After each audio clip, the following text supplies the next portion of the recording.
The ducal carriage came up the Rookswood Lane, at the hour Verity had prayed it would not.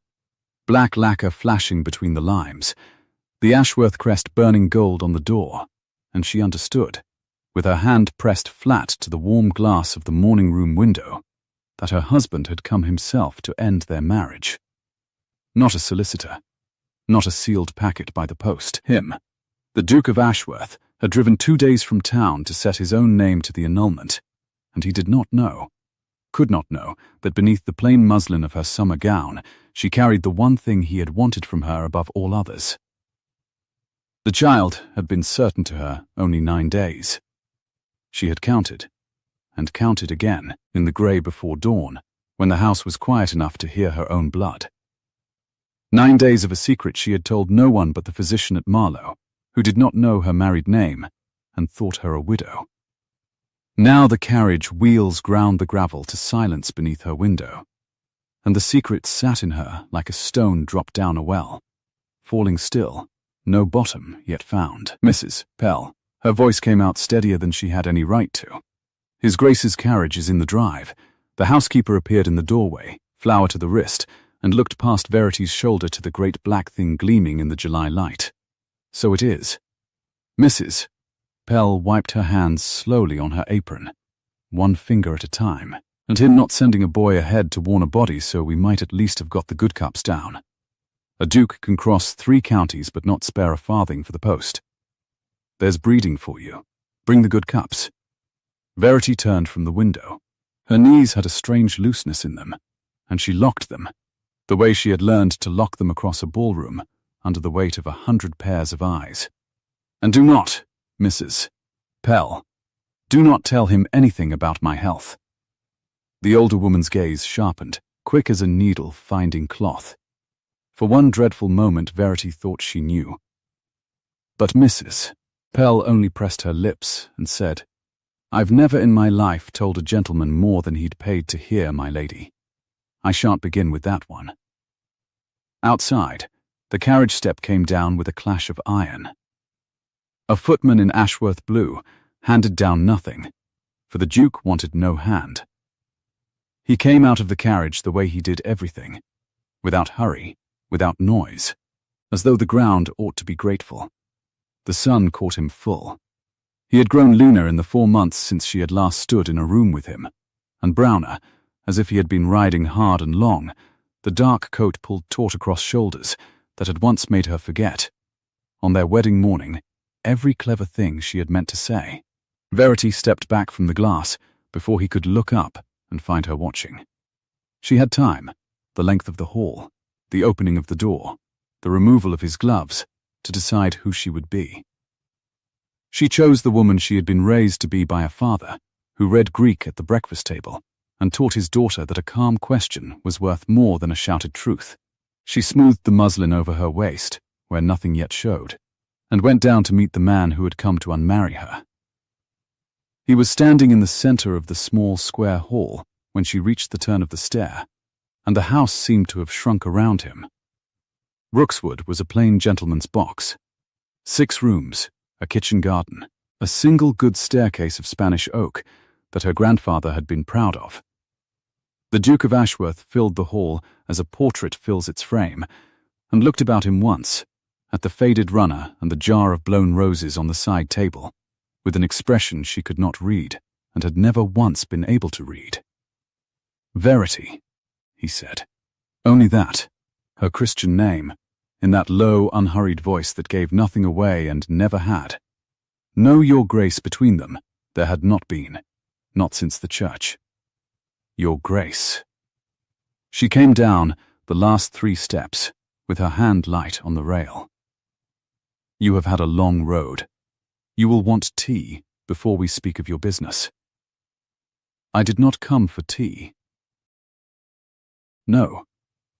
She reached the flags of the hall and stopped an arm's length from him, close enough to see the fine dust of the road still caught in his lashes, the shadow along his jaw where he had not been shaved since the last inn. Close enough to catch, under the road dust, the particular scent of him, cedar and clean linen, and something beneath it that was only him, that 4 months apart had not let her forget. Her heart performed its small, treacherous stumble. She ignored it.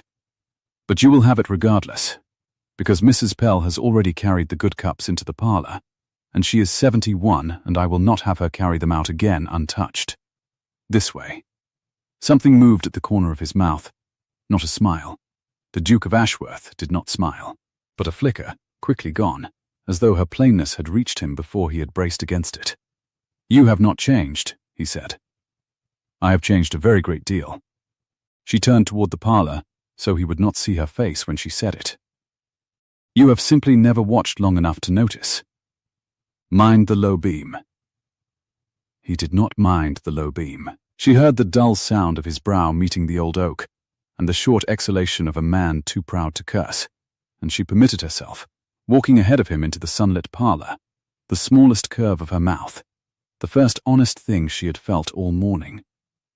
The parlor took the southern light at this hour, and it lay in long warm bars across the worn turkey carpet, catching the steam that rose from the good cups. Bees worked the honeysuckle at the open window.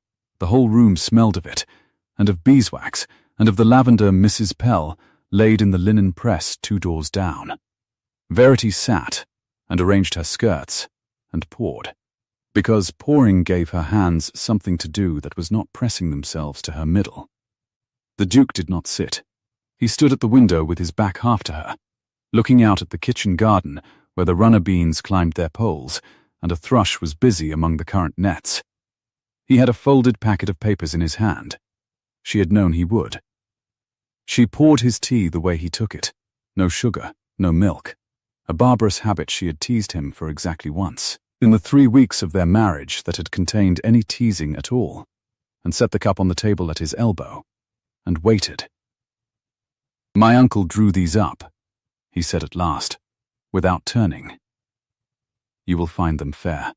More than fair. The settlement returns your marriage portion in full, with interest at 4%, and adds a jointure of $800 a year, which is a great deal of money to pay a woman for having been a mistake." That turned him. His eyes, grey, the flat cool grey of the sea under cloud, came round to her, and for a moment the practiced smoothness of his face cracked. Just at the edges. Just enough. "That is not what this is. Is it not?" She kept her hands folded in her lap. "Then you must explain it to me slowly, Your Grace, for I am only a country parson's daughter, and I confess the finer points of unmaking a marriage escape me. We stood in your family chapel in March. Your own chaplain read the words. I have the ring still, in a drawer upstairs, because I could not think what else to do with it. And now your uncle has found some clever Latin, by which none of that happened at all. Which is it? Did we marry, and you regret it? Or did we never marry, and I have been living these 4 months as a duchess by mistake? Verity, because I should like to know, she went on, and her voice did not rise, would not rise. Her father had taught her that the quietest voice in the room is the one everyone leans in to hear. Whether the child who curtsied to me in the village last week and called me Your Grace was making a fool of herself. She is 6. I should not like her to have been made a fool of. The Duke set down the papers on the sill. He picked up the tea she had poured, and held it, and did not drink it, and she watched his knuckles whiten by a degree around the delicate handle. The marriage was valid, he said. It is being dissolved on grounds of a defect in the license. My uncle has found that the special license named the wrong parish. It is a technicality. It is also entirely sufficient. He spoke each word as though laying a brick. I did not come to pretend it never happened. I came because you deserved to hear it from me, and not from a man of business. And because I will not do to you what my father did to. He stopped, his jaw set. It does not signify. But it did. She had reached, in 4 months of marriage, and 4 months of silence, exactly once into the locked cupboard of Ashworth family history, and had her fingers rapped for it. She knew only the shape of the thing, that his father had cast off Nathaniel's mother in all but name, kept her in the north like an unpaid bill, and that the Duke had grown up in the cold current of it, and had sworn, She had heard it from his aunt, not from him. Never to keep a wife he could not love in the manner she was owed. She had thought, in March, that she might be the one he learned to love. She had been wrong, and the wrongness had very nearly unmade her, and she had come to Rookswood to put herself back together in private, with her Greek and her garden and her grandfather's staircase. And then, 9 days ago, the world had rearranged itself entirely, and she had not yet told a single living soul. "You have not touched your tea," she said. He looked down at the cup as if he had forgotten he held it. Then, deliberately, he drank, one swallow, exact, the way he did all things, and set it down, and she saw that the ordinary domestic act had cost him something, that he had not wanted to sit in this warm honeysuckle-scented room and drink tea a wife had poured him on the morning he ended her. "Where do I sign?" she asked. The question caught him off his guard. She saw it. He had braced, perhaps, for tears, or for pleading, or for the cold fury he must think her capable of. She did not know what picture of her he carried, whether it bore any resemblance to the woman in the chair. "You would sign them. Now, you have driven 2 days. I imagine you would like to drive back." She held out her hand for the papers, and was proud, fiercely proud, that it did not shake. "I have no wish to keep you from your life, your grace. Give them to me, and I will read them, and if your uncle's Latin is as fair as you say, I will put my name to it before your tea has cooled." For a long moment, he only looked at her. The thrush sang in the currant nets. Somewhere below, Mrs. Pell dropped a pan and said something to the scullery girl that carried up faintly through the boards. The bars of sunlight crept a half-inch across the carpet. "No," the Duke said. Verity's outstretched hand did not waver, but something in her chest went very still. "No? I will not have it said that I put a pen in your hand within 10 minutes of coming through your door and drove off with the ink still wet."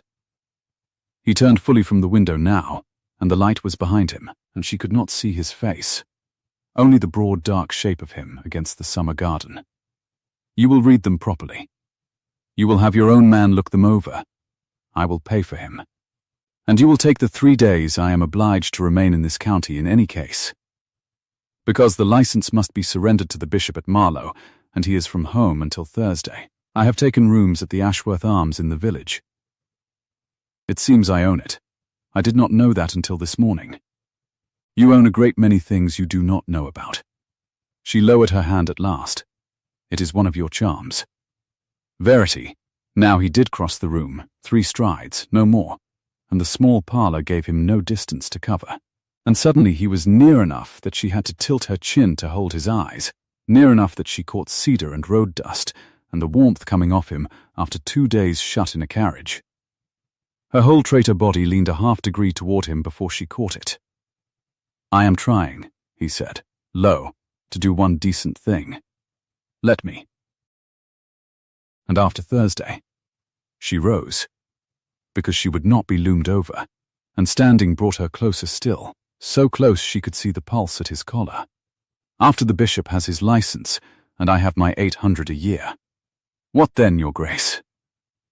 Do you go back to town and forget you ever spent 3 weeks married to a parson's daughter who reads Sophocles at you across the breakfast things?"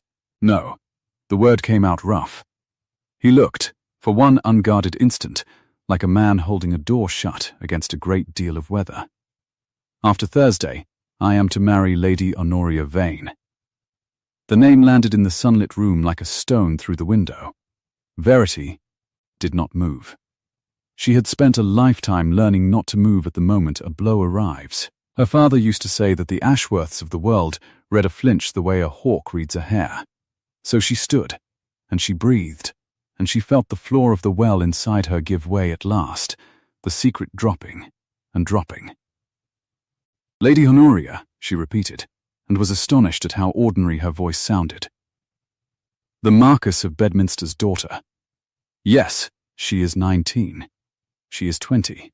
A muscle moved in his jaw. "It is arranged. It has been arranged since before. It was arranged in the spring, by our families, and I could not honourably withdraw once your once this business made it possible again. Bedminster's estates march with mine along the whole of the Cheddar Valley. And she is.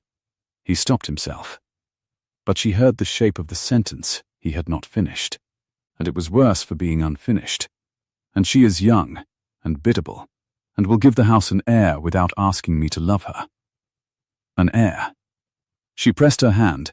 She could not help it, could not have stopped it if the room had been full of hawks, flat to the front of her gown, just below the waist, where 9 days of certainty lived and grew.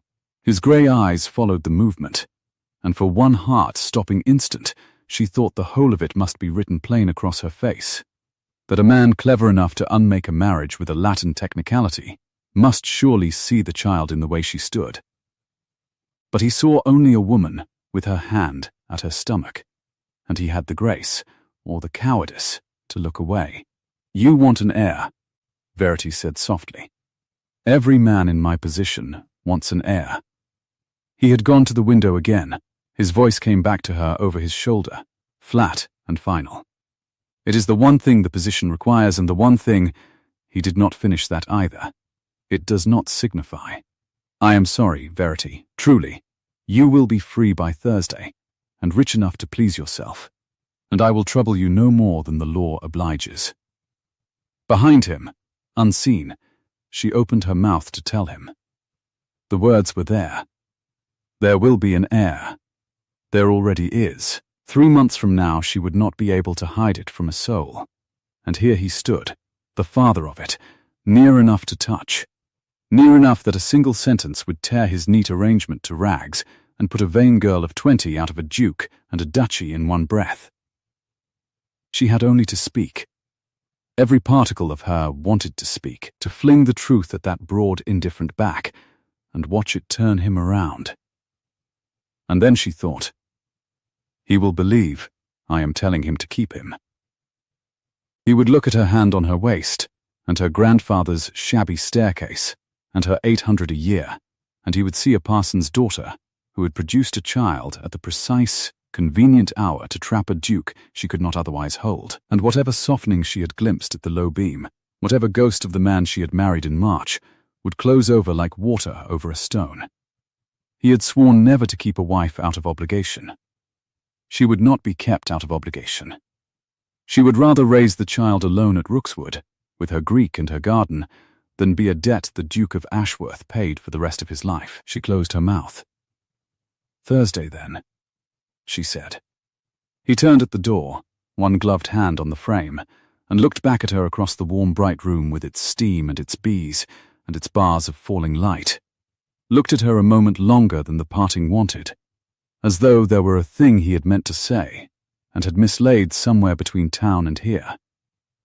Whatever it was, he did not say it. Thursday, the Duke agreed, and ducked the low beam this time, and was gone down her grandfather's good oak stair. Verity stood in the empty parlour until she heard the carriage take the lane. Then she crossed to the window and pressed both hands flat to the front of her gown and watched the last flash of black lacquer vanish between the limes toward a village she had just learned her husband owned, carrying away a man who had come all this way to give her up, and who had ridden off without the faintest idea that he was leaving behind the only thing he had ever truly wanted. 3 days, she said aloud, to the bees, to the honeysuckle, to the child no bigger than a folded secret. We have 3 days to decide what to do with them. Below, a cup rattled onto its saucer, and Mrs. Pell's voice floated up the stairwell, dry as August. "If it's deciding you're after, my lady, you'll decide it better with something in your stomach." He drank his tea and never touched the seed cake. "There's a duke for you, crosses 3 counties and won't eat. I'll bring it up." Verity laughed, a short, cracked, astonished sound she did not know she had in her, and put the back of her hand to her mouth and found that it came away wet, and could not for the life of her have said whether she was laughing still, or something very near its opposite. Out on the lane the dust settled slowly in the heavy summer air, and did not tell her what to do. The seed cake came up on the good plate, and Verity ate 2 slices of it standing at the window. Because sitting down felt too much like the beginning of a long stillness, she did not trust herself to leave. The cake was dense with caraway, and still warm at its heart, and it steadied her the way plain food does when the world has just tilted. Below, the runner beans nodded on their poles. The thrush had won its argument with the current nets, and gone. "You'll want to read his uncle's cleverness before you sign a line of it," Mrs. Pell said, gathering the untouched cup the Duke had drunk from, and turning it in the light as though checking for the mark of him. "Gentlemen who write in Latin are like men who lock a gate and leave the wall down. It's never the part they show you that does the harm. My father used to say very much the same thing." Verity set down the plate and took up the folded packet from the sill where he had left it. The paper was heavy, expensive, faintly cool. Only he said it of bishops. "Well, you've one of those to manage too, come Thursday." "Mrs." Pell paused at the door with the tray. "Marlow. Is it? You'll not go to Marlow alone, my lady." The word Marlow went through Verity like a draught under a door. Marlow was where the bishop kept his palace and his registry. Marlow was also where, 9 days past, a tired physician with ink on his cuff had pressed his fingertips to her wrist and her throat and asked her a handful of quiet questions, and written in his daybook the name she had given him. Mrs. Weston, a widow, lately come to the district, and told her, kindly, that she might expect a child at the turn of the year. One town. One small assize town of perhaps 4 streets and a market cross. The bishop's clerk and the physician's daybook kept house not 200 yards apart. "I shall go with the carrier," she said, on the public day, like a sensible woman. Now let me read. The clauses were as fair as he had promised, and that was the first thing that frightened her. Her marriage portion returned in full. The jointure of 800 a year charged upon the Ashworth rents in Wiltshire, payable quarterly, without condition. A separate provision for the maintenance of Rookswood itself, so that she should never want for a roof. He had thought of everything a man could think of, who did not know the one thing there was to think of. She read it twice, her finger moving under the lines the way her father had taught her to read anything that mattered. Slowly, aloud in the mind, letting no easy sentence pass unweighed. And then, on the third sheet, in a smaller and different hand, she found the clause that had not come from the Duke. It sat among the recitals, dressed in the same dry Latin as the rest, but she had construed harder texts than this at 9 years old across the breakfast things. It provided that the settlement should be void. The whole of it, the portion and the jointure and the roof over her head, should it be shown at any time that the parties had, at the date of the pretended marriage, or thereafter, cohabited in such manner as might give rise to issue, save as should be declared and disposed of according to the direction of the trustees. Verity read it a 4th time, and the honeysuckle in the window seemed suddenly very loud with bees. Issue. Disposed of according to the direction of the trustees. Not the Duke's phrase. The Duke, whatever else he was, did not speak of a child as a thing to be directed. This was another man's hand entirely, and it told her, more plainly than anything Nathaniel had said in the parlour, that somewhere behind the black lacquer and the fair jointure there was a mind already turning over the very possibility she carried, not with hope, but with the cool foresight of a lawyer closing a gap in a wall. "Mrs. Pell," she said, and was pleased that her voice held. "Who came with his grace? Did you see the carriage set down anyone at the Arms? A footman and a driver and a valet, by the look." Mrs. Pell had not gone. She never quite went, when she thought she was needed, and a gentleman in a snuff-coloured coat, who rode alongside, and had a face like a Lady Day account. Thin, grey at the temple. "Wanted to know of the ostler, so Jem's boy tells me, whether the parson's daughter kept her own carriage or hired." Her mouth thinned, as if it were his affair how a lady goes about. "His name? Lord Edmund Ashworth," the boy said. "The Duke's uncle." Mrs. Pell shifted the tray against her hip. "Him that wrote your Latin, I'll wager."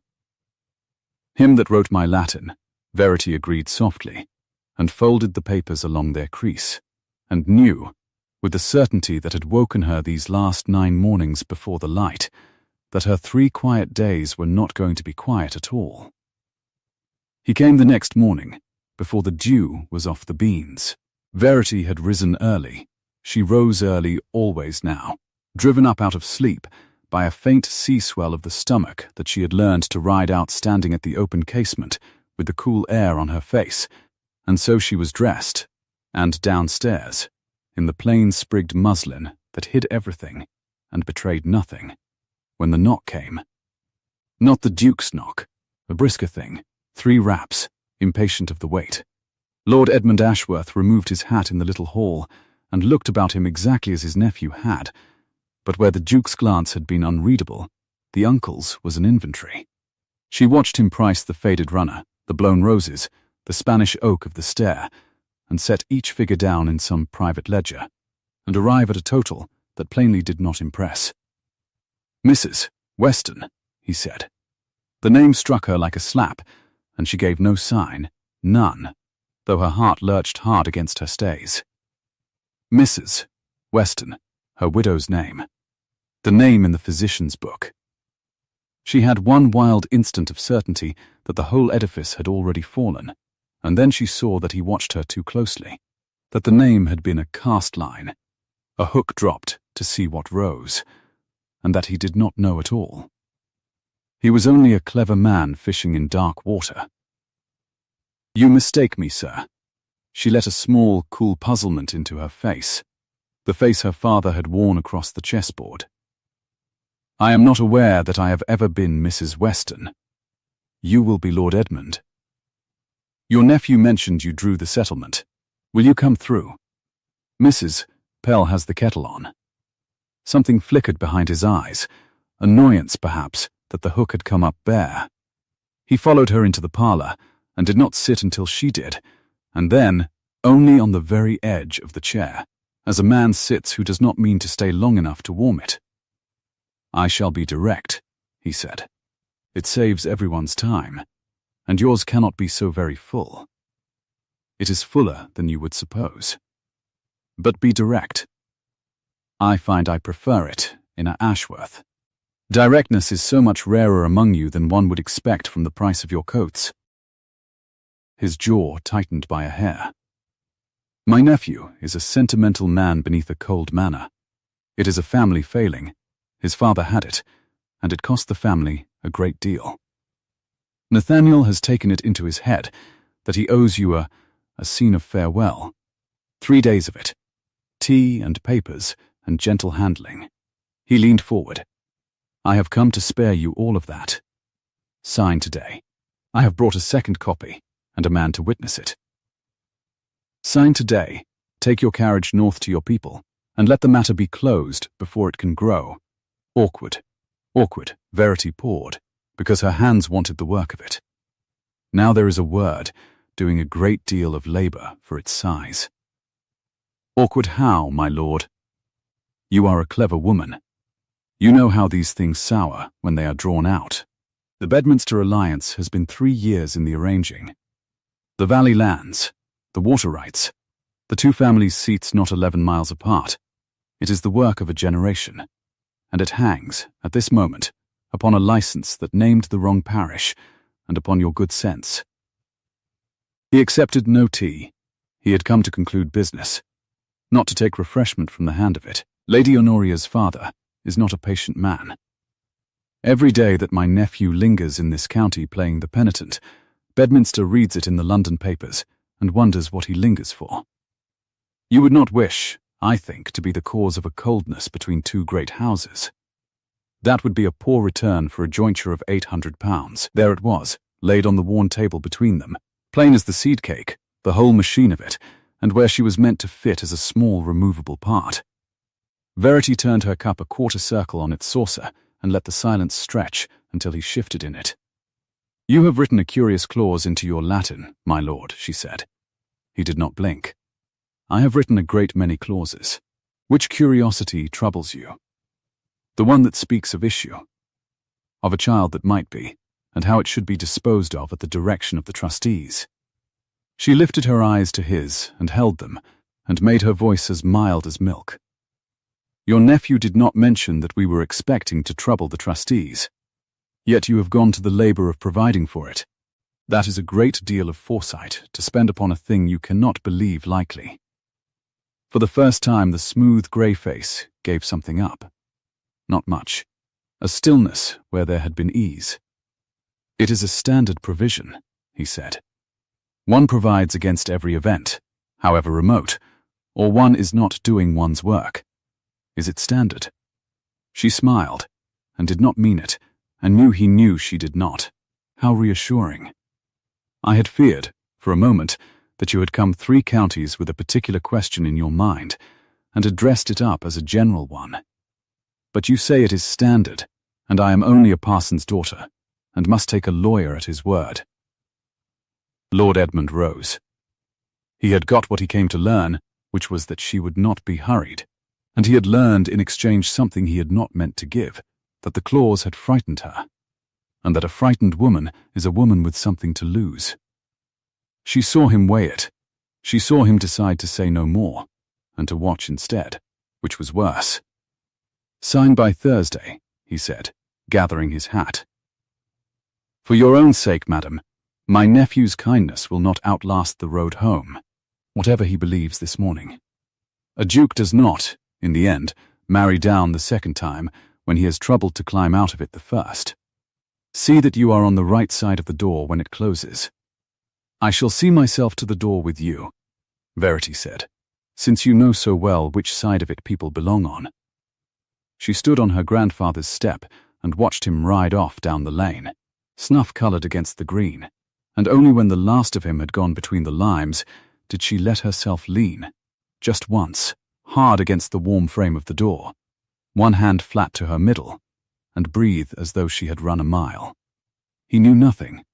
He suspected everything. It was, she thought, the more dangerous of the two. She did not sleep that night, or not much, and in the morning she did the thing she had told herself she would not do, which was walk down to the village. She told herself, it was for the post, she had a letter to send to her father's old friend Mr. Hallett, a plain honest attorney at Reading, who would read the Duke's Latin for her, without a coin's worth of interest in the answer. That much was true. She did not tell herself the other thing, the thing that walked beside her the whole warm half-mile, with the dust rising soft under her half-boots, and the July hedges loud with linnets, and the smell of hot elder-flower thick as syrup in the lane. She did not tell herself she wished to see him.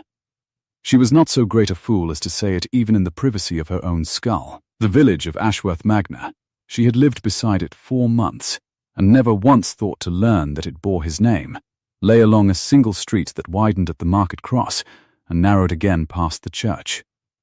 The Ashworth Arms stood at the wide part, timbered and white, with a new painted sign, and a very great deal of activity in its yard that had never been there before. Grooms, a second carriage, smaller than the ducal one, with the Bedminster arms upon the panel. Verity stopped in the shadow of the light gate with her letter in her hand, and understood, with a sinking that had nothing cowardly in it, and everything cold, that Lady Honoria Vane had come to see the country she was to have. She might have turned back. She thought about it for the length of a breath. Then she lifted her chin. Because a woman who turns back is a woman who has admitted there is something to turn back from, and she walked on to the post-house and gave in her letter and paid her penny, and came out into the street again, directly into the path of the Duke of Ashworth and his bride-to-be. He saw her first. She watched it happen, the ordinary summer street, the two of them come out from the inn-yard. Lady Honoria's gloved hand on his arm, and her pretty face turned up to say some pretty thing. And then his grey eyes found Verity across the 20 feet of sunlit dust, and everything in his face that had learned, over 30 years, to give nothing away, gave, for the briefest instant. Absolutely everything. She could not have named what she saw there. She only knew it was not indifference, and that the knowing was worse than indifference would have been. "Your Grace," she said, and curtsied, because there were eyes at every window. "Mrs." He stopped. There was no name he could use. Not Verity, Not before the girl on his arm, not the title that was being unmade in a bishop's registry. The Duke of Ashworth, who owned the ground they stood on, and the inn behind them, and the very church whose shadow fell across her, stood in the middle of his own village, and could not find a word to call his wife. It was Lady Honoria who filled the silence, and she did it prettily, and Verity could have wished her cruel, because cruelty would have been so much easier to bear. "You are one of his Grace's tenants?" the girl asked, with a smile of genuine warmth. She was very young and very lovely, dark-eyed, with the unhurried confidence of a person who has never once been made to wait for anything. "I am so pleased to meet the neighborhood. I mean to know everyone. Ashworth tells me nothing. He is the worst correspondent in England, so I must find it all out for myself." "Have you lived here long?" 4 months, Verity said. "I came in the spring. Then you came the same season I did, in a manner of speaking." Honoria laughed, quite unaware, and the sound was fresh and kind and went through Verity like a blade drawn slowly. "Isn't it a lovely country? All this green." "I told Papa I should not mind the quiet in the least." "It is very quiet," Verity agreed. "One hears everything, in the quiet. It is the great danger of the country. There is nothing to cover the sound of a thing arriving." She did not look at the Duke when she said it, but she felt him receive it, felt the words go past the girl, who heard only pleasant nonsense, and land square in the one man in the street who understood that they were not nonsense at all. "You have not given her ladyship your name," he said. His voice was perfectly even. Only she would have heard the effort, the evenness, cost. "No," Verity said. "I have not." And she smiled at Lady Honoria, a real smile, because none of this was the girl's doing, and it would be a poor sort of woman who made her pay for it. "Forgive me, it is a plain one, and easily forgotten. I hope you will be very happy here, my lady. The house takes the morning light beautifully. Ask them to open the east rooms in summer. They have kept them shut for years, and it is a waste of a good sun." She inclined her head to the Duke. "Your Grace, I must not keep you. I have a carrier to catch on the Marlow Road." That reached him too. Marlow. She saw the word take hold, saw him remember what waited at Marlow, the bishop, the surrender of the license, the last brick of the wall, and something crossed his face that she could not read and had never been able to read, and she turned and walked away up the street before it could resolve into anything she would have to carry home. "That was neatly done," said a dry voice at her elbow, and she turned to find Mrs. Pell fallen into step beside her, with a basket of fish on her arm, and an expression of vast and terrible innocence, walking straight into the pair of them. "If I'd planned it for you, I couldn't have set it better. You'll have given that child something to puzzle over the length of her drive home. I did not plan it. No, that's why it worked." Mrs. Pell shifted the basket. "He looked at you like a man looking at a lit window from out in the cold, my lady, and she looked at you like a girl who has never once in her life been cold and doesn't know the window's lit. There's your whole trouble in a street corner, if you'd asked me, which you didn't." They walked a little way in silence, the dust warm through Verity's boots, the hedgerows sweet and loud. "He owns the fish, too, I shouldn't wonder," Mrs. Pell added. "Owns the water they swam in, owns half the sky by the look of that inn yard, and can't put a name to the one woman in the county he stood up in a church and married. There's Jukes for you." She sniffed. "I'll say this. He came himself. Whatever else. A lesser man sends the snuff-coloured uncle and stops away clean. That one came and looked at you like the window, and can't for his life work out why the coming has made it worse instead of better. He'll be 3 more days working it out, and he hasn't the wit for it, poor gentleman, though he's a fair head for a mortgage."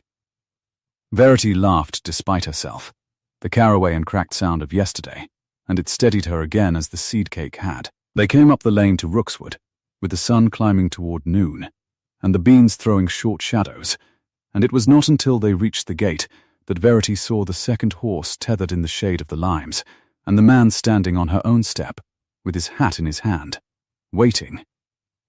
Not the uncle, not the Duke. A stranger in sober black, with a leather case beneath his arm, and the particular patient stillness of a man accustomed to sitting at bedsides. "Mrs. Weston?" he said, coming down the step toward her, and his voice was gentle, and his face was the face of the tired physician, with ink on his cuff, who had pressed his fingertips to her wrist 9 days ago at Marlow. "Forgive the liberty. I was called to a confinement at the Grange this side of the county, and thought, you gave me some concern at our meeting, and you had not come back as I bade you, and your direction was easy enough to find once I asked after a widow lately come." He smiled, kindly, entirely without suspicion, entirely without the least idea what he carried in his innocent black case. "I only wish to satisfy myself that you and the child do well. May I come in?"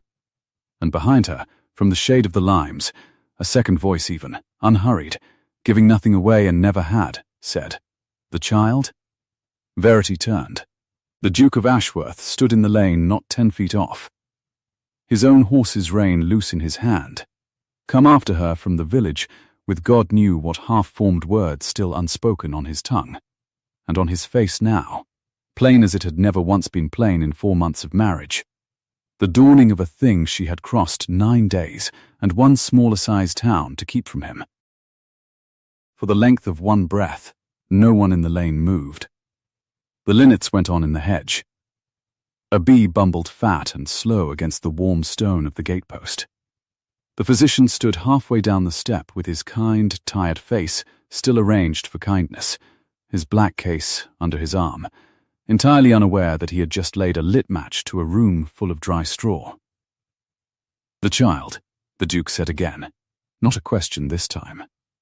He came off the grass verge into the sun, and his horse threw up its head at the change in his hand on the rein, and he steadied it without looking, the way he did all things, exactly, without waste. His grey eyes had not left her. "Verity, your grace."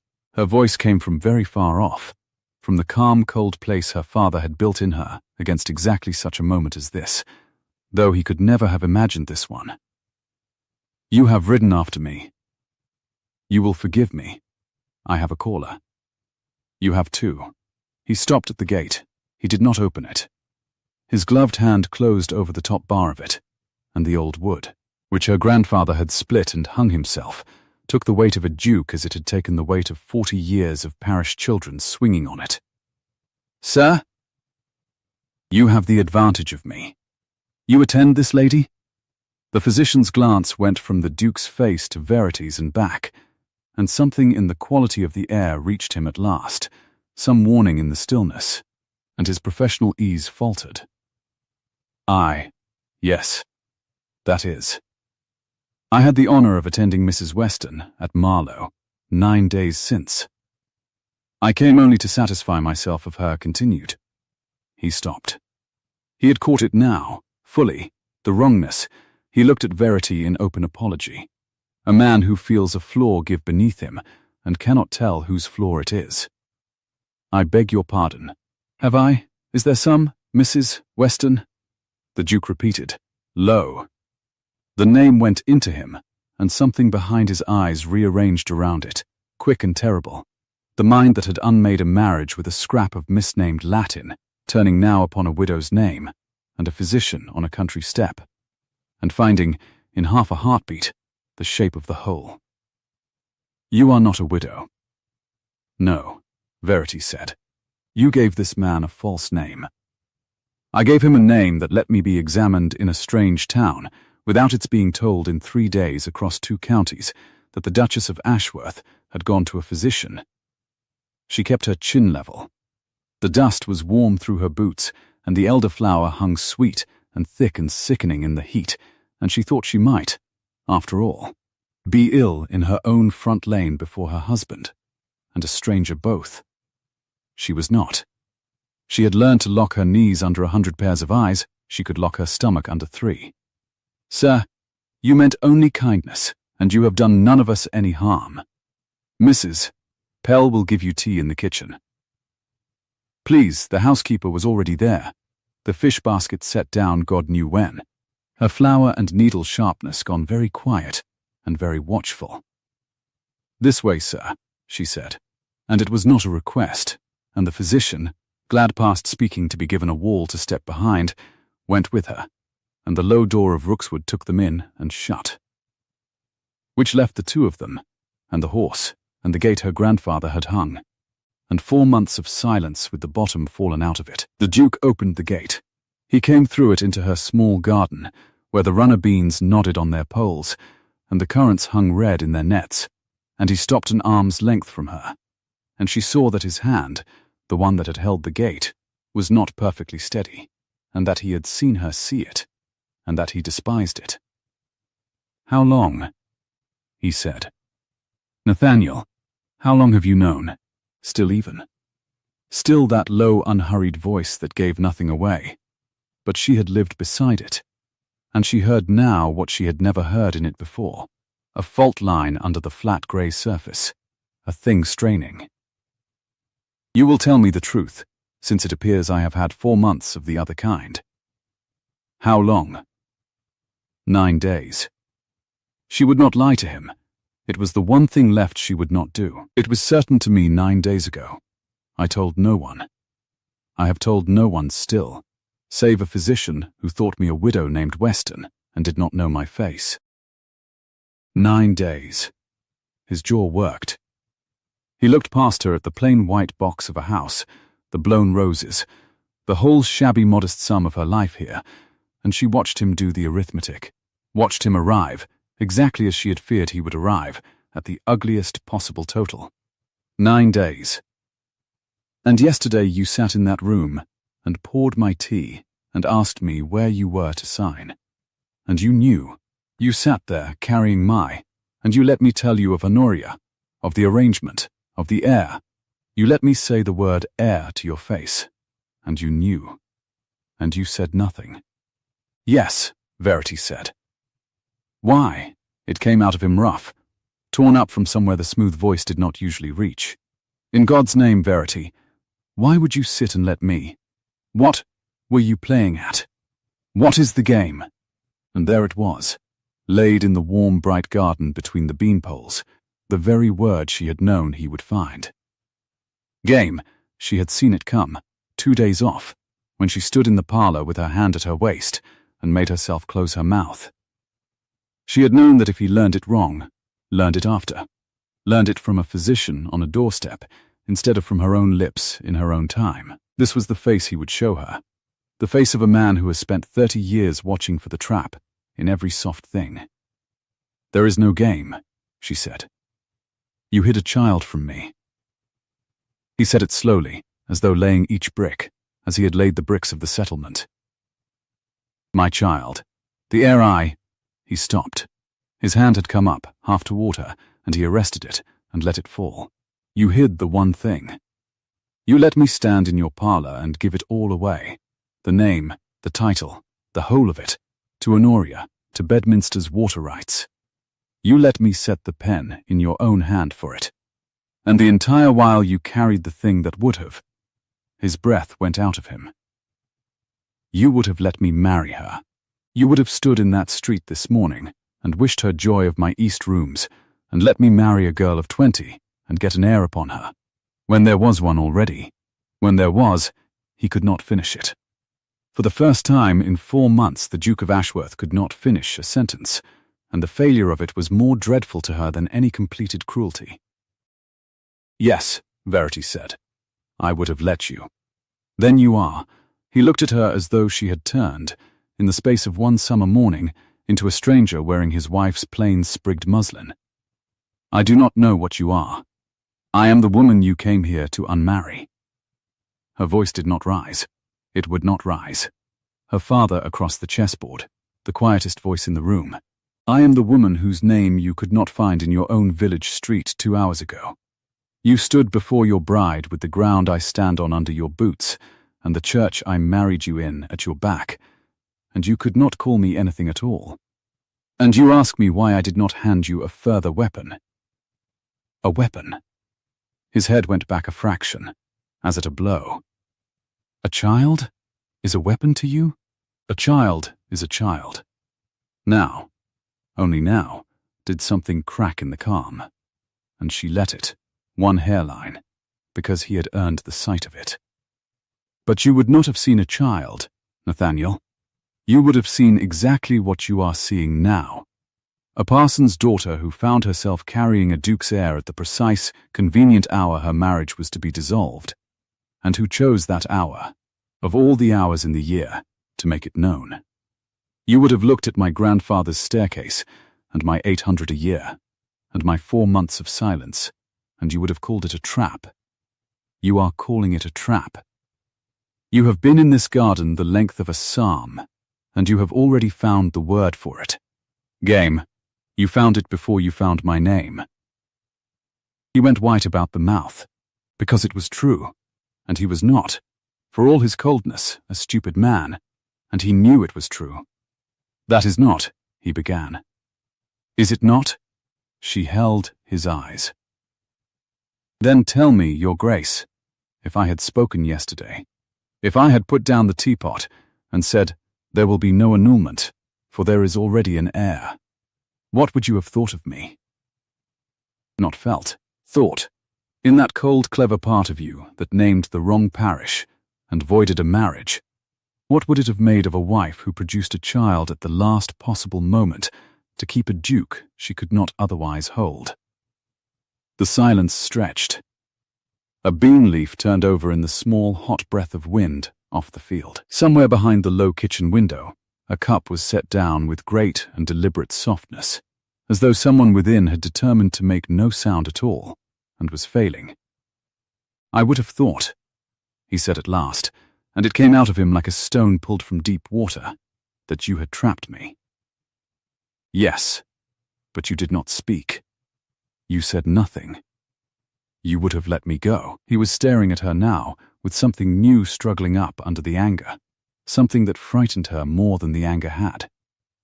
You would have let me marry her, and lost the title, the house, you had a clause, Verity, my uncle's clause. You read it, I know you read it. The settlement voids if there is issue. You knew that. You sat with the papers, and you knew that if you said one word you kept everything, and if you kept silent you might lose the very roof, and you chose. I chose the roof I could keep without being owed for it, she said.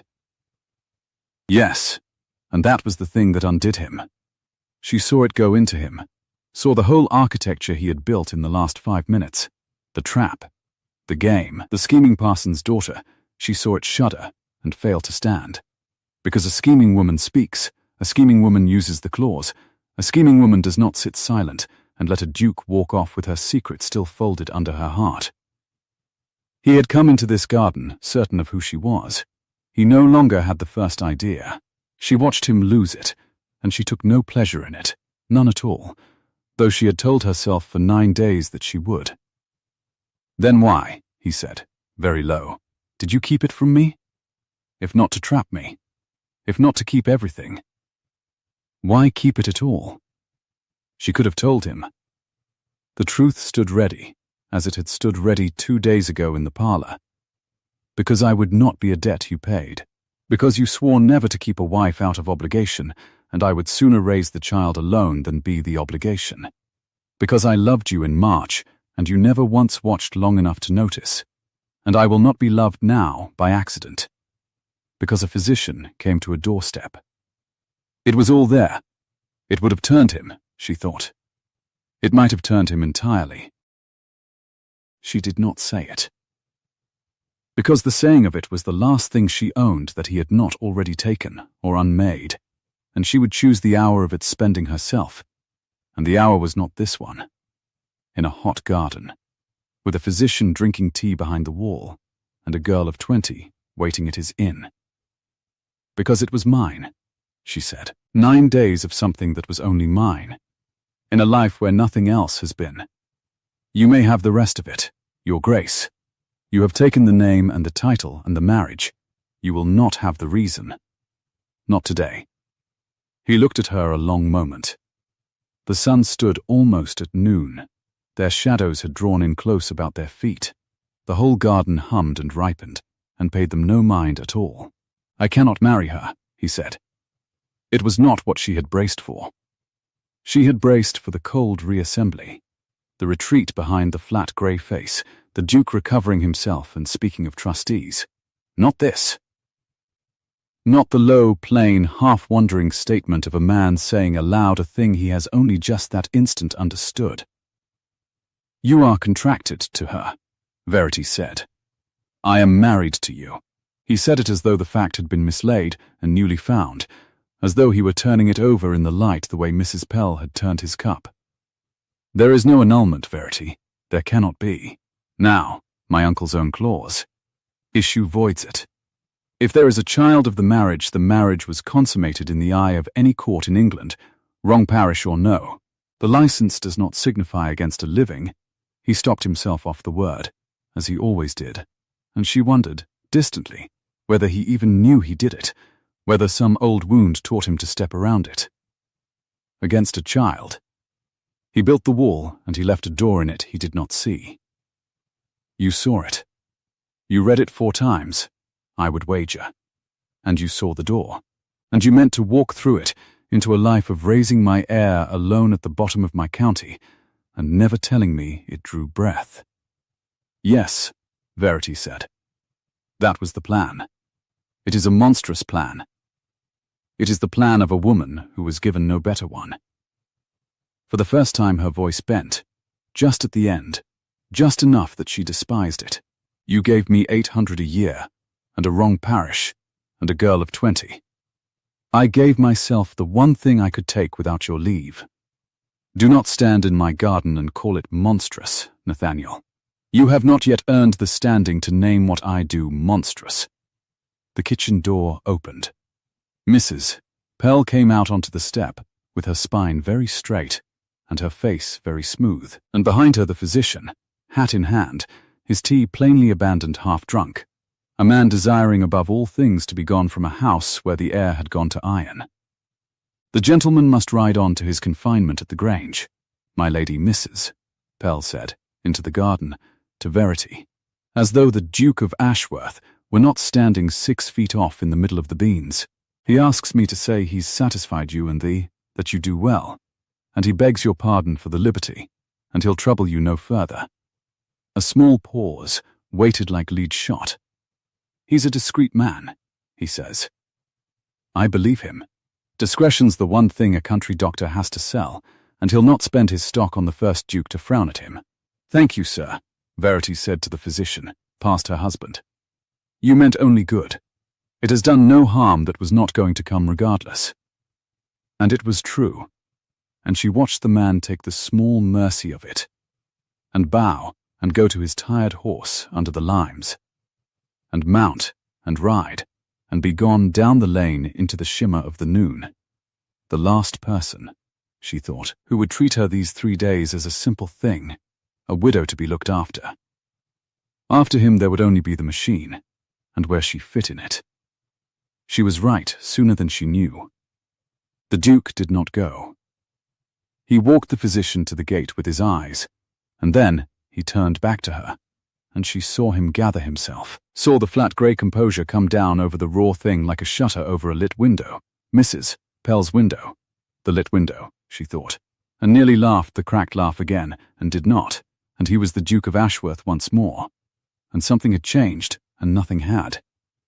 You will come to the Arms, he said. This afternoon. There are things that must be said that cannot be said between bean rows with your housekeeper, counting my faults through the window. I count them myself. Your Grace, Mrs. Pell observed to the middle distance. I don't need a window. I will not come to the Arms, Verity said. Your bride is at the Arms. I will not sit in a private parlour of an inn you own, while the girl you are contracted to takes the country air in the yard, and have it told across the county by tea-time that the parson's daughter would not let the Duke go without a scene.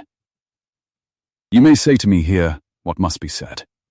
This is my garden and my grandfather's gate, and I stand better here than anywhere in England. He inhaled. He was not, she thought, a man much used to being refused twice in one morning by the same woman, and never in his life, she would wager, by a woman with flower dust nowhere on her, and no rank to her name, and her hand not quite steady at her side. Very well.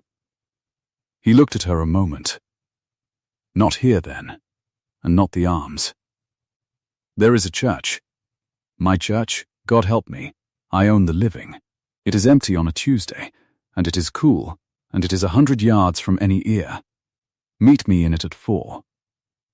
Bring your grandfather's courage, since you set such store by his gate. And something almost turned up the corner of his mouth, the ghost of the flicker she had seen at the low beam, gone before it formed. I have a great many faults, Verity. I will not add to them by shouting the truth of your condition across a kitchen garden. 4 o'clock. The church. He did not wait for her yes. He went out through the gate and did not shut it, and swung up onto his horse with the ease of a man who had learnt to ride before he learned to guard his face, and was gone up the lane the way the physician had gone, toward the village he owned and the girl who waited in it, and Verity stood in her ruined garden with the gate swinging on her grandfather's hinges, and understood that the quiet had ended, that there was no putting the secret back down the well, that the water had given it up, and that at 4 o'clock in a cold empty church 100 yards from any ear she would have to decide, at last, what to do with the truth now that it was no longer hers to keep. The church, Mrs. Pell said, coming down off the step to shut the gate against the lane, since no one else would. He'll marry you again in it, if he's any sense, and end the whole sorry Latin, which he hasn't, being a duke. Sense, I mean. He's every other thing. She latched the gate and stood looking down the empty lane, where the dust hung gold in the heat. You'll eat before you go. I'll not send you into a cold church at 4 to fence with that one on an empty stomach and you carrying. There's the cold fowl and the last of the seed cake. She turned. Her sharp old eyes went over Verity once, top to toe, and softened by a degree she would afterward deny. You did well by the doctor, my lady. And you did well by the girl in the street. That wasn't easy. It's only yourself you've been hard on, and that's the one you'll not take advice about. So I'll save my breath for the stairs. Verity did not go in at once. She stood a while longer among the beans, with her hand flat to the front of her gown, and let the July sun lie warm across the top of her head, and listened to the linnets take up their argument again now that the iron had gone out of the air, and tried to think, and could not, for the single sentence going round and round in her, he cannot marry her now. She had built 4 months of solitude and 9 days of secrecy on the certainty that he would go, that he would marry Honoria Vane and the water rights and get his biddable heir, and that she would raise her own child alone and unowed at the bottom of his county. She had made her peace with it. It had been a hard, cold, whole peace, and she had earned it, and in the space of one physician's kindness it had come apart in her hands. He could not marry Honoria. The clause would not let him. His own uncle's wall had a door in it, and the door had opened, and through it she could see nothing at all. Not a life alone, which she had prepared for, and not a life with him, which she had forbidden herself to want, but only a churning dark, a thing directed by trustees, a thing arranged between great houses over her head, as everything in her marriage had been arranged over her head. And Lord Edmund. She lifted her head at that. Lord Edmund did not yet know.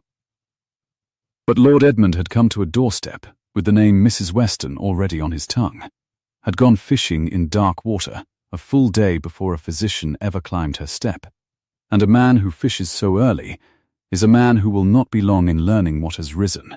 When he learned it, he would not stand in a garden and lose the architecture of his certainties, as his nephew had. He would build a new architecture, quickly, and it would have a place in it for a parson's daughter and her inconvenient child, and the place would be small and removable, and disposed of according to the direction of the trustees. She went in then, because Mrs. Pell was right that she must eat, and because a woman who is to fence in a cold church at 4 does it better fed, and because standing in the sun would not tell her what the church would have to. She ate the cold fowl she did not want at the parlour table, where she had poured his tea, and she read Lord Edmund's clause a fifth time by the window's light. And this time she read it the way her father had taught her to read the thing that mattered most, not for what it said, but for what its maker feared. And what its maker feared, plain under the dry Latin, was a living child of the marriage. The whole clause was built against that one event. He had provided for issue not because it was standard, whatever he claimed, but because he had lain awake somewhere in his snuff-coloured certainty and thought, what if there is a child? And it undoes everything. He had thought it before she had known it herself. He had come 3 counties with the fear already dressed as foresight. Which meant, she thought, setting down her fork, that the clause was not a wall built to keep her out. It was a trap built to spring on the child, disposed of according to the direction of the trustees. She had read it 4 times as a thing that threatened her jointure. She read it now as what it truly was, and the cold fowl turned to ash on her tongue, and she pressed her hand flat and hard to her middle, as though she could put herself between the folded secret and the dry, clever Latin that had been lying in wait for it before it was ever conceived. At 3:30 she put on her bonnet. "You'll take the shawl, Mrs. Pell said, at the door, holding it out, the good one, the Norwich silk, the one thing of any value Verity had brought from her father's house. It's July out, but that church holds February in its stones all year round. I've buried folk out of it and christened them into it, and I never once came out of it warm." And the old woman's hand caught Verity's sleeve and held it, and for once there was no dryness in her at all.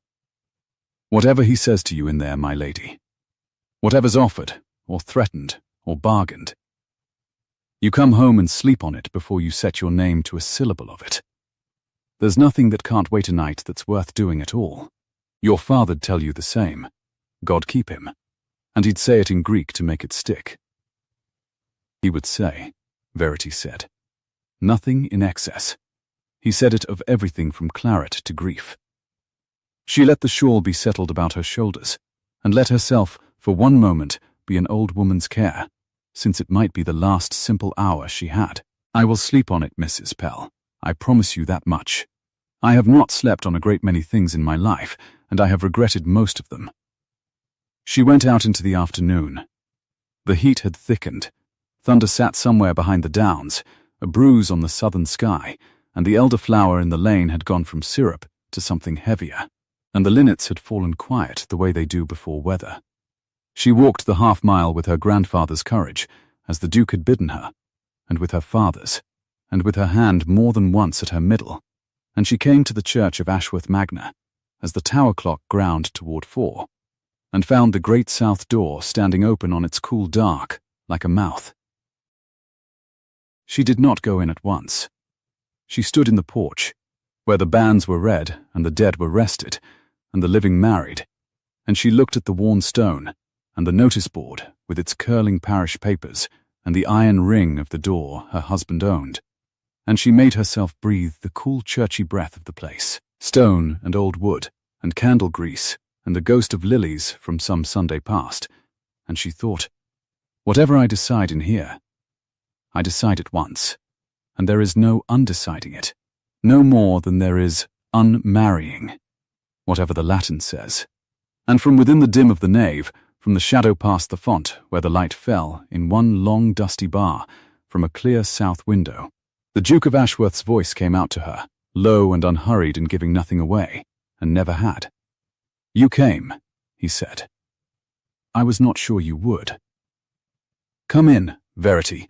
There is a thing I have to tell you before you tell me yours, and when you have heard it, I think you will find that neither of us has the choices we walked in here believing we had." Verity set her hand to the cold iron ring, and stepped across the worn stone sill into the dark, and let the great door swing half to behind her on its ancient hinge, and went to meet him in the one bar of falling light. The church took her voice, and folded it small against the stone. Verity came up the aisle with her grandfather's courage, and her father's Greek, and her hand at her side, and stopped at the edge of the falling bar of light, where the dust turned slowly in it like something alive, and she did not step into the brightness. She kept the shadow. "You said there was a thing you had to tell me first," she said. Before mine. Tell it then. I have carried enough of my own today to have room for one of yours. The Duke stood by the chancel step with his hat in his hand, and the cold south light came down across him and made him grey all over, coat and eyes, and the road dust still in his hair. Behind him a marble tablet let into the wall bore the name of some earlier Ashworth in worn gilt, and a bunch of Sunday lilies had gone brown at the altar rail, and the whole place smelled of stone and candle grease and the green cold that Mrs. Pell had promised would hold February and July. He looked, for a moment, not like a man who owned the living, but like a boy who had been left in it. My father kept my mother 40 miles from him for 11 years, he said. Verity went still. You knew the shape of it. My aunt told you, you said. She would. She tells everyone the shape, and no one the middle. His thumb moved once along the brim of the hat, and stopped. The shape is that he cast her off in all but name, and kept her in the north, like an unpaid account. The middle is that he loved her. That is the part the family does not say, because it is worse than not loving her. He loved her, and he could not make the loving fit the arrangement his own father had built for him, the lands and the alliance and the great cold house, and so he chose the arrangement, and he put her in Northumberland, and he wrote to her twice a year, and he went grey doing it. I watched him do it. I was old enough at the end to understand what I was watching. Nathaniel, let me. It was not sharp. It was almost the low flicker of a plea. You gave me the whole of your silence in a garden this morning. Give me the length of this. She inclined her head, 1 degree, and the light moved on the dust. When I married you in March, he said, I did it because I wanted to, which is a thing no Ashworth in 4 generations has been able to say, and I have never said it aloud until this minute in this church. 3 weeks. You read Sophocles at me across the eggs, and I did not know how to answer you, and I told myself the not knowing was distaste. His jaw worked. It was not distaste, and that frightened me past any fright I have had since I was a boy, watching my father go grey over a woman he had shut in the north. Because I looked at you, Verity, and I saw the whole machine of my life reach out to make of you exactly what he made of her, a thing kept, a thing at 40 miles. A wife I could not let myself love in the manner she was owed, and could not let myself release either. And I would rather have unmade the marriage clean than do to you across 30 years what he did to her. So when my uncle came to me in May with a license that named the wrong parish, and a door out of it all, I took the door. I told myself it was mercy. I told myself I was sparing you. The thunder that had sat behind the downs all afternoon spoke once, far off, a low roll through the stone. Verity found that her hand had come up to the cold edge of a pew and closed on it. You did not spare me, she said. You understand that. You did not spare me 1 hour of it. I understand it now. He turned the hat once more in his hands, then set it down deliberately on the chancel step, as though putting away the last thing he could hold instead of her. I understood it the moment I stood in that street this morning, with Honoria on my arm, and could not find your name. A man who has spared a woman does not stand in his own village, unable to say what she is. I have not spared you, Verity. I have only done my father's whole crime in 4 months, instead of 11 years, and told myself I had improved upon him by doing it quickly. She had come here braced for the flat grey shutter, for trustees and Latin, and the cool foresight of a man closing a wall. She had not braced for this. It was harder. She stood in the green cold with the brown lilies and the far thunder, and felt the careful architecture of her own resolve. The alone at the bottom of his county resolve, she had built stone by stone across 9 days. Shift on its footing. That is your thing, she said, when she could. Now say the rest. You told me at the gate we neither of us have the choices we walked in believing we had. Say why. Because there can be no annulment. He said it plainly, a man laying down a true weight. You know it already. You read the clause 4 times. I would stake the county on it. Issue voids the license's defect. A child of the marriage is proof of a marriage in the eye of any court in England. Wrong parish, and all. My uncle built the wall and cut a door in it he could not see, and this morning I watched a physician open that door on your front step. He looked at her, and the grey was not flat now. It was strained clear through, like ice with the current moving under it. So I cannot marry Honoria. Not because I have found my courage. I want you to hear that. I will not have you think me suddenly brave, but because the law will not let me. And I have spent the whole ride from your gate learning that I am glad of it, and ashamed to be glad, because it means the thing that freed me was your silence, and not my honor. You are glad, Verity said. I am glad. His voice broke on the second word, one hairline, the first crack she had heard in 4 months in the smooth grey surface of him, and he did not hide it, and that undid her more than any speech could have. God help me, Verity. I am glad there is a child, not for the heir. I have had every man from my uncle to the Marquess of Bedminster tell me for 3 years what an heir is worth in water rights and valley land, and I could not have cared for it less if they had valued it in turnips. I am glad, because it is yours. Because it means the thing between us in March was not a mistake I imagined, that there was enough of it, that there is a piece of it, drawing breath at the bottom of my county, that I very nearly rode away from forever without knowing. That is what I have to tell you. That I would have gone. And that I cannot bear, that I would have gone. The far thunder rolled again, nearer, and a wind came up outside and pushed the great south door another inch on its hinge, and the bar of light wavered as a cloud crossed the sun. Verity stood in the shifting cold and made herself breathe. Once, the way her father had taught her to breathe at the moment a blow arrives, but this was not a blow, and she did not have the shape of it, and her breath came ragged, where it had never once come ragged all this dreadful shining day. Now you, the Duke said. Lo, you told me in the garden I had not earned the standing to know why you kept it. I have spent the ride and this hour trying to earn it. Have I? Tell me the reason, Verity, not the plan. The reason. And she found, standing in the one place in England colder than her own resolve, that she had run out of stones to build with. Because I loved you in March, she said. The words went out into the stone and the stone gave them back, and she heard how they sounded, and did not take them back. I loved you across the breakfast things while you sat there not knowing how to answer me, and I thought, I was fool enough to think that I might be the one you learned to love, that I might be the exception to the great cold house. And then you did not watch long enough to notice, and your uncle found his wrong parish, and you came here yourself. Which was the cruelest thing you could have done, Nathaniel. Crueler than the solicitor. Crueler than the post.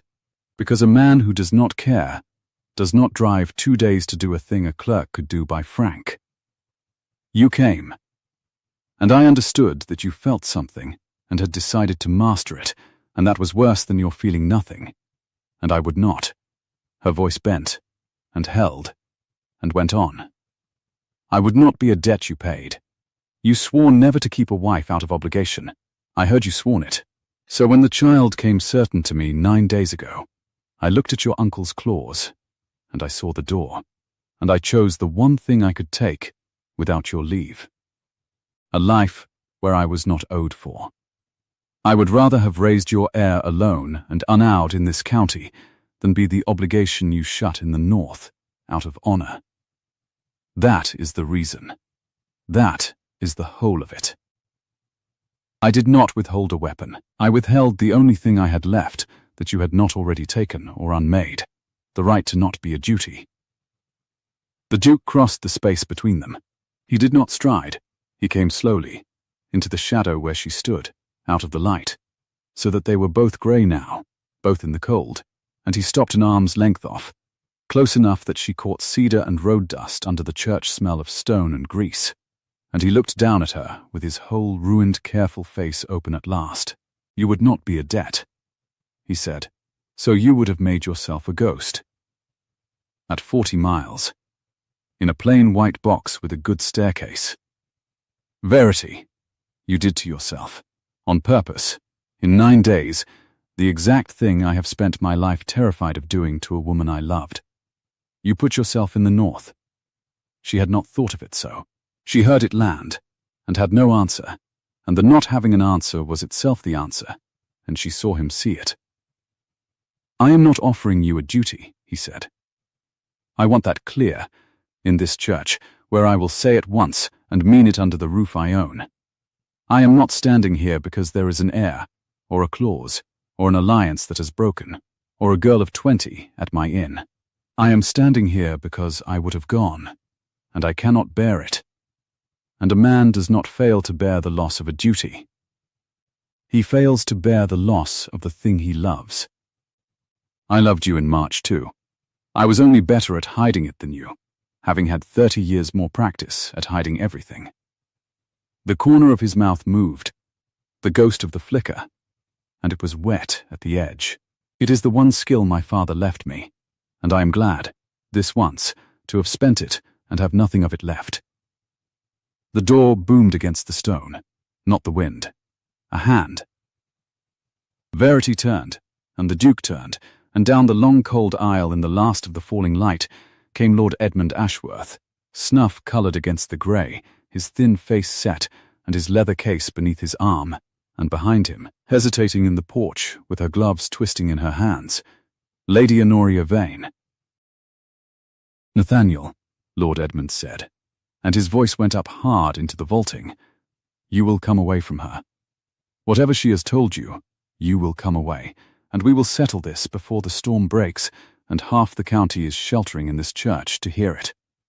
"Uncle," the Duke did not move from Verity's side, "you will lower your voice in my church. Your church. Yes, everything is yours. That is precisely the difficulty." Lord Edmund stopped 10 feet off, in the light, and his grey eyes went over Verity once, top to toe, the inventory, and arrived this time at a total that plainly alarmed him. "You have the look of a woman who has been telling a duke a great deal. And he has the look of a man who has been foolish enough to listen. Mrs. Weston, forgive me, I forget. You dislike the name. How far gone are you?" Honoria, in the porch, went white. "Edmund," the Duke's voice dropped to something Verity had never heard in it, quiet as the church and colder than its stones. "Have a care. I will have a care for this family, since no one else in it will." The old man's composure cracked at last, and under it was not cunning but fear, plain naked fear, and Verity saw it and understood in one stroke that she had read his clause correctly by candlelight, a man who had lain awake over an event before it happened. "Do you think I do this for pleasure? Do you think I enjoy driving 3 counties to argue Latin with a parson's girl? I watched your father go to pieces over a woman in the north for 11 years. I held the family together with both hands while he did it. The rents, the seat, the name, the alliances he let rot while he pined at 40 miles. I swore I would not watch another Duke of Ashworth do it.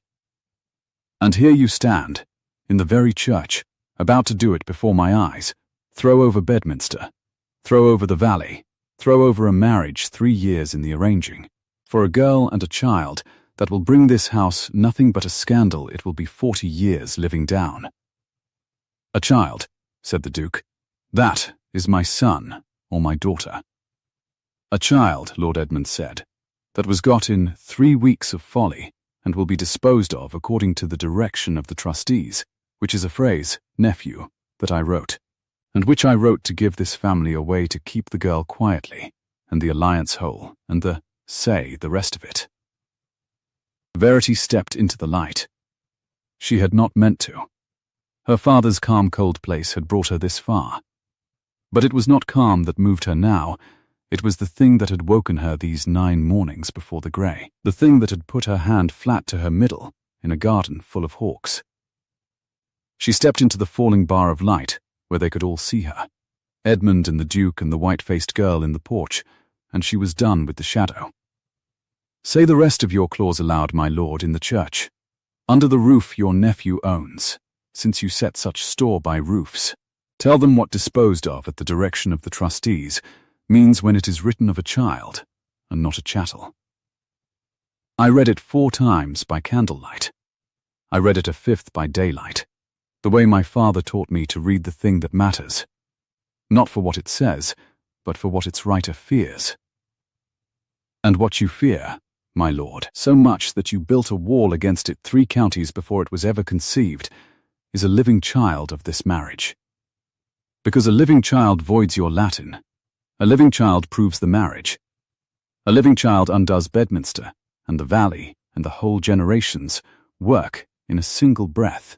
And so you provided, in dry law, for it to be got out of the way. That is your standard provision. That is your care for the family. You did not build a wall to keep me out. You built a trap to spring on a child that had not yet drawn breath. The silence in the church was total. Even the thunder held. That is not. Lord Edmund began, and his voice was not smooth now. It is exactly what it is. The Duke came to stand beside her in the light, and he took the leather case from under his uncle's arm. Took it, without violence, the way he did all things, exactly. And the old man let it go, because he could not, before a witness and his nephew both, be seen to wrestle for it, and the Duke opened it on the chancel step and drew out the folded parchment of the settlement, and the smaller folded thing beside it, the special license with the wrong parish named, the last brick of the wall, the thing that was to have gone to the bishop at Marlow on Thursday. He held the license out to Verity. She took it. The parchment was stiff and cool and faintly greasy with handling, and the ink of the wrong parish stood black across it, and she turned it over in her own hand in the falling light, and read, at the foot, in a clerk's round, careful hand, the words by special license of the Lord Archbishop, and understood that she was holding the whole machine of her unmaking in her 2 hands, and that it weighed almost nothing at all. "There is a candle," the Duke said, "at the altar rail. It is lit for the storm." Verity looked at him. "It is yours," he said. "You have carried it 9 days. You will decide what is done with it, not I, and not my uncle, and not the trustees. It is the one thing in this that was only ever yours to decide, and I will not take it from you now, to make myself feel brave." She walked to the altar rail with the license in her hand, and the brown lilies going by, and the single candle burning steady in its iron stand against the coming weather. And Lord Edmund said, "You would not dare," in a voice gone thin, and Honoria in the porch made a small sound that was not distress, but something nearer relief. And Verity held the corner of the wrong parish to the flame. It caught, and curled, and the black ink went brown, and then gold. And she held it as long as she could, and then laid it burning in the empty iron arms dish, where 100 years of Ashworth pennies had lain, and watched the whole clever instrument of the annulment blacken and shrink, and go to a curl of grey ash that lifted once on the church's cold draught and settled. "There is no license to surrender at Marlow now," she said to Lord Edmund, in her father's quietest voice, the one everyone leaned to hear. "There is no defect to dissolve, and a child to prove there never can be. Your wall is down, my lord. You built the door yourself. I have only walked through it and pulled it off its hinges behind me." Lord Edmund Ashworth stood a long moment in the grey light. Then something went out of him. Not the fear stayed, but the certainty the fear had ridden, and he seemed, all at once, an old man in a snuff-coloured coat in a cold church, who had held a family together with both hands for so long he had forgotten it was not his to hold. "You will ruin it," he said. But there was no wall behind the words now. "The alliance. The valley. Bedminster will, Bedminster," said Honoria Vane, from the porch, "may speak to me." She came up the aisle, twisting her gloves no longer, her young face steadier than any of them, and Verity saw that she had misjudged the girl entirely, that under the fresh, unhurried confidence there was a spine the equal of the room. "My Lord Edmund, you have arranged me for 3 years as though I were a water right.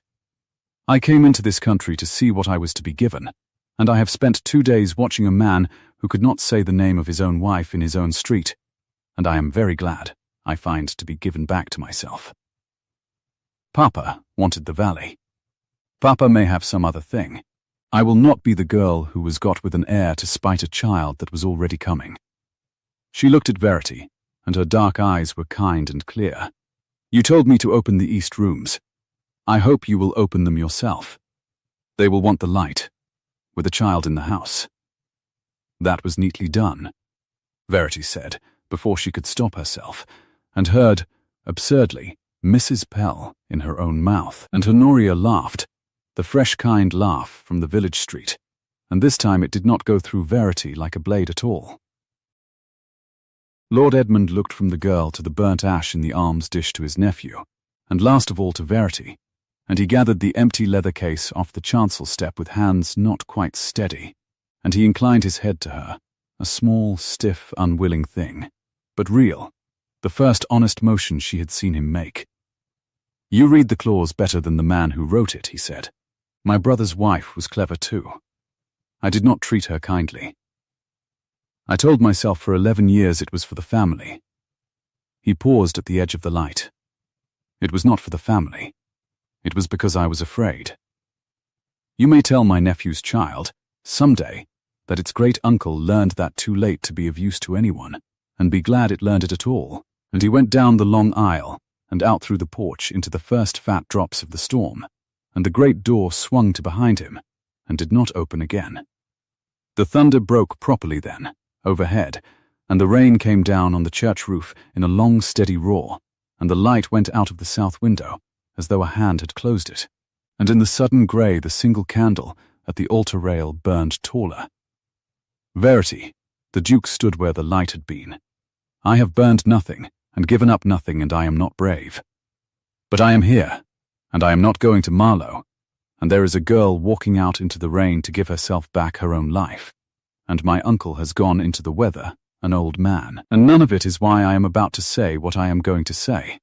I am saying it because I loved you in March and was a coward, and I love you in July and mean to stop being one, and I would like, if you will have me and not a duty, to marry you again in this church properly, with the right parish named, before a child that is already the whole of what I wanted and never had the courage to know I wanted."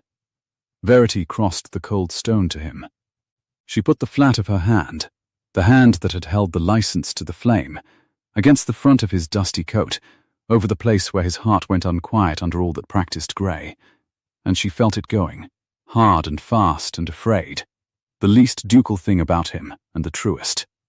"I will not be kept in the north," she said. "I know it. I will read Greek at you across the breakfast things until you are an old man, and you will learn to answer, or I will marry you and pity you, and I have no talent for pity. I know that too."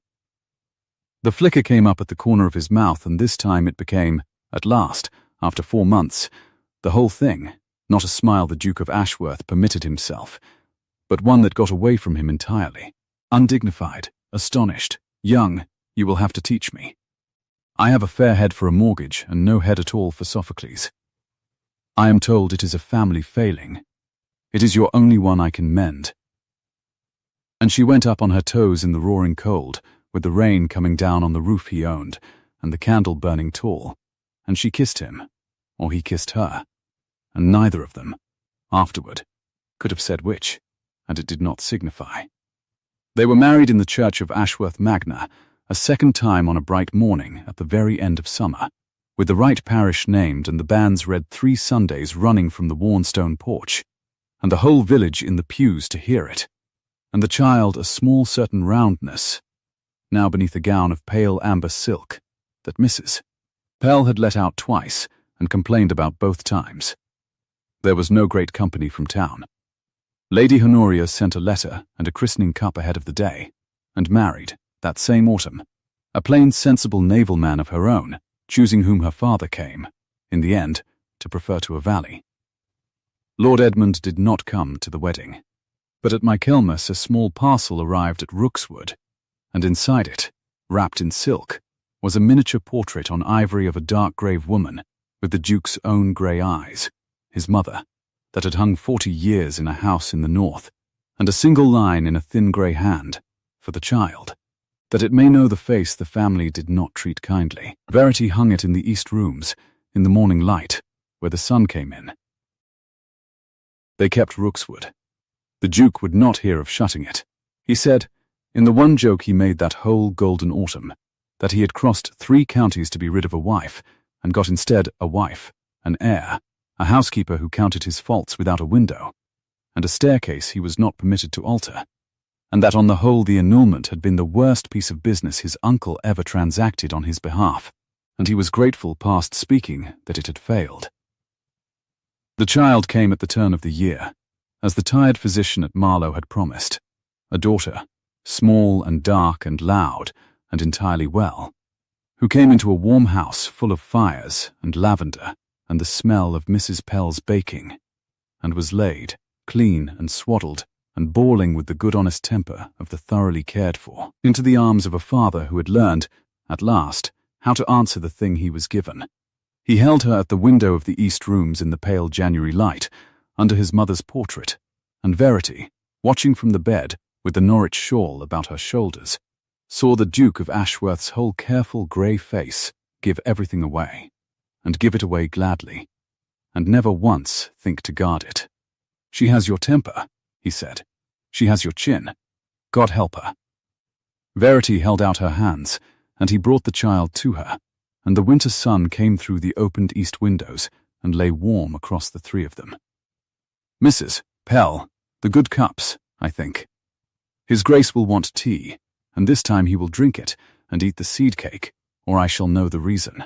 "I shall eat the seed cake," the Duke said, "if it is put in front of me," and sat on the edge of the bed, with his daughter's hand closed round one of his fingers, and did not, for a long while, ask for anything else at all.